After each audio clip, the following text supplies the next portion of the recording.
కాలేజీల కోసం వైసీపీ నేతలు మాట్లాడడం సిగ్గుచేటు అని రాజమండ్రి రూరల్ ఎమ్మెల్యే గోరంట్ల బుచ్చయ్య చౌదరి అన్నారు. మెడికల్ కాలేజీలకు 7,500 కోట్లు అవసరమైతే వైసీపీ ఒక్క రూపాయి కూడా విడుదల చేయలేదు అన్నారు. పీపీపీ విధానాన్ని అడ్డుకోవడం జగన్ తరం కాదు అంటూ బుచ్చయ్య చౌదరి ఆగ్రహాన్ని వ్యక్తం చేశారు. ఏం చేయలేదని ప్రతిపక్షాలు దాడి చేస్తా ఉన్నారో అర్థం చేసుకోవాలని మాట చేస్తా ఉన్నారు.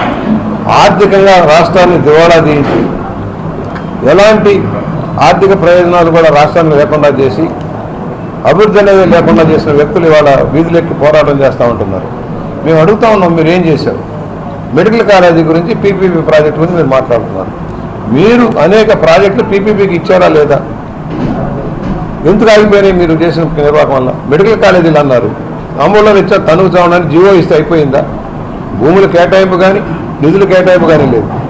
7,500 కోట్ల రూపాయలు అవసరమైతే మీరు కేటాయింపు చేసిన 1,500 కోట్ల రూపాయలు అది కూడా మీకు పులివెందులకో మరో చోటకు మాత్రమే ఉపయోగించారు.